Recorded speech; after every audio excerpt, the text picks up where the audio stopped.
Apa kabar Pak Yusuf? Alhamdulillah baik. Terima kasih waktunya untuk Tim Fakta. Iya, apa kabar nih? Baik, Baik ya. Pak Yusuf AR sebagai anggota Dewan Pembina dari Partai Gerindra dan juga Ketua Badan Bidang Kajian Strategis dan?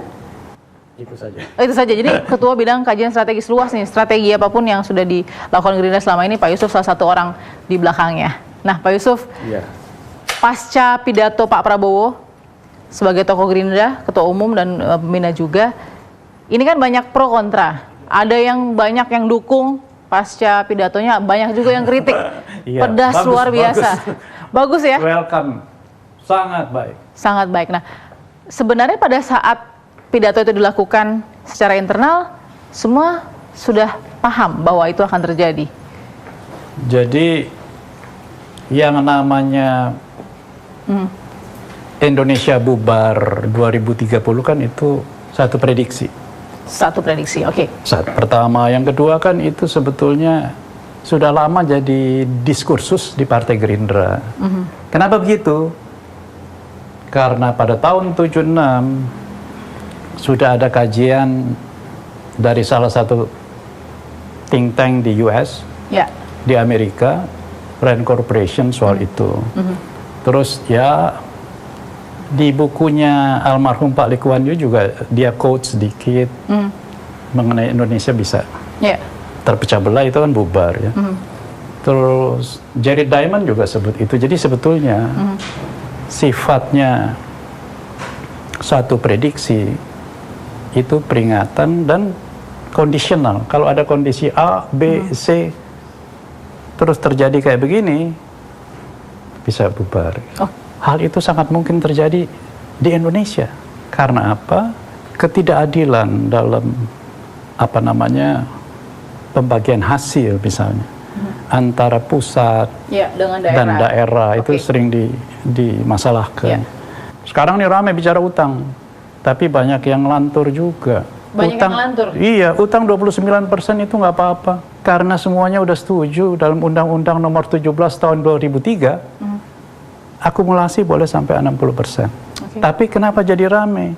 Jadi rame itu karena rasio utang Indonesia itu dalam 3 tahun grafiknya naik. Dari 24% sekian jadi 29%. Ketergantungan Indonesia terhadap pinjaman luar negeri sangat besar. Tanpa pinjaman luar negeri, Mbak, rupiah akan loyo bisa 25.000, 30.000. Tidak ada yang dapat membantah bahwa Indonesia sekarang hidup tergantung pada pinjaman luar negeri. Terima kasih ya Pak Yusuf ya. Kita akan temukan bagaimana fakta-fakta berikutnya.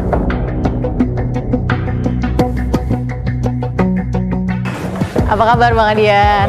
Baik, selamat malam. Malam, Bapak dipinjam dulu ya Pak? Ya, silakan. Bang Adian ini sedang kumpul, pasti sudah sibuk sekali, tapi kita pinjam sebentar Bang Adian. Siap. Karena perlu pernyataan fakta. Tim Fakta perlu juga pernyataan dari Bang Adian mewakili partai pemerintah PDIP.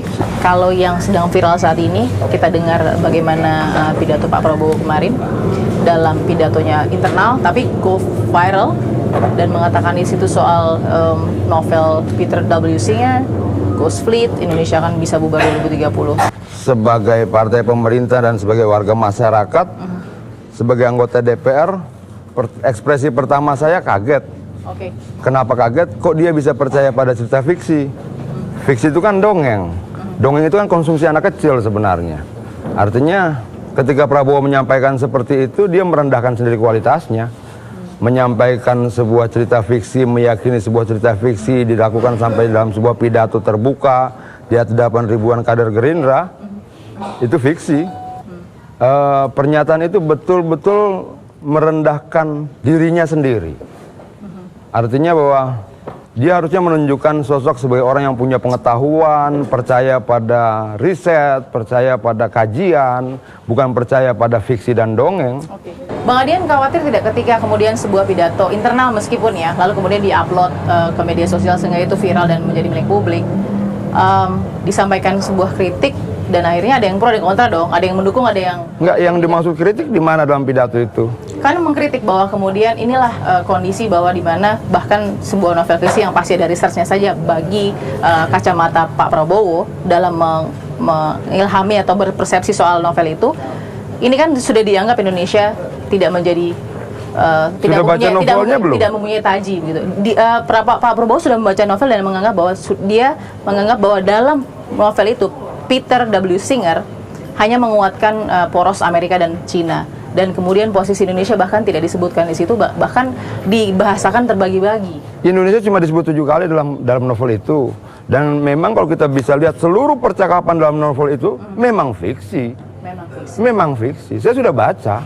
Artinya bahwa loh, kok novel begini bisa dipercaya? Nanti sebentar lagi dia bisa percaya sama cerita-cerita fiksi yang lain. Misalnya apa itu yang main-main pedang itu, kalau di antariksa itu apa itu? Apa namanya itu? Star Wars gitu. Jangan-jangan itu jadi kutipan juga, kan lucu. Kalau bisa kasih message misalnya ke Pak Prabowo nih, Bang Adian, apa yang ingin disampaikan pasca pidato internalnya Prabowo? Nasihat saya? Ya. Cari penasihat politik yang lebih baik. Cari penasihat politik yang lebih baik, yang tidak menjerumuskan. Mungkin saya banyak perbedaan pandangan, sikap dan sebagainya dengan Prabowo, tapi dalam kapasitas kita sedang bernegara, kita sedang membangun sebuah bangsa, saya tetap menghormati dia. Kalau menurut saya, kalau dia kategori tokoh bangsa, memang tidak boleh pesimis. Kalau dia tokoh bangsa, harus optimis bahwa bangsa ini memang akan bertahan selama-lamanya. Tidak cuma 10 tahun, 20 tahun, tapi 100 tahun ke depan, 200 tahun ke depan. Saya bingung kalau kemudian ada tokoh bangsa atau ada orang yang mengklaim dirinya tokoh bangsa, tapi membagikan ketidakpercayaan diri kita sebagai sebuah nation, sebagai sebuah bangsa. Nggak boleh. Tokoh bangsa yang baik itu harus memberikan keyakinan pada rakyatnya bahwa negara ini akan bertahan 50 tahun ke depan, 100 tahun ke depan, 200 tahun ke depan. Bang Adian, terima kasih sudah memberikan analisanya dan juga informasi kepada tim Fakta. Kita akan temukan lagi bagaimana fakta berikutnya. Kritik sejatinya adalah suntikan semangat untuk memperbaiki sebuah keadaan. Kali ini pemerintah mendapatkan kritik dari tokoh bangsa Prabowo Subianto melalui pidato internalnya yang viral di media massa dan juga dunia maya. Ia menggambarkan bagaimana Indonesia bisa bubar pada tahun 2030 jika celah dan potensi besar yang bisa meruntuhkan NKRI dibiarkan. Namun di sisi lain, pemerintah justru tetap optimis dan percaya diri bahwa apa yang dilakukan sampai saat ini adalah untuk memastikan masa depan Indonesia yang lebih baik. Terlepas dari fakta dan kebenarannya di masa depan, adalah tugas kita bersama untuk memastikan bahwa mempertahankan NKRI bukan hanya sebuah retorika, tapi juga mewujudkan aksi nyata. Saksikan terus Fakta setiap hari Senin pukul 20.30 waktu Indonesia Barat bersama saya, Balkis Manisang.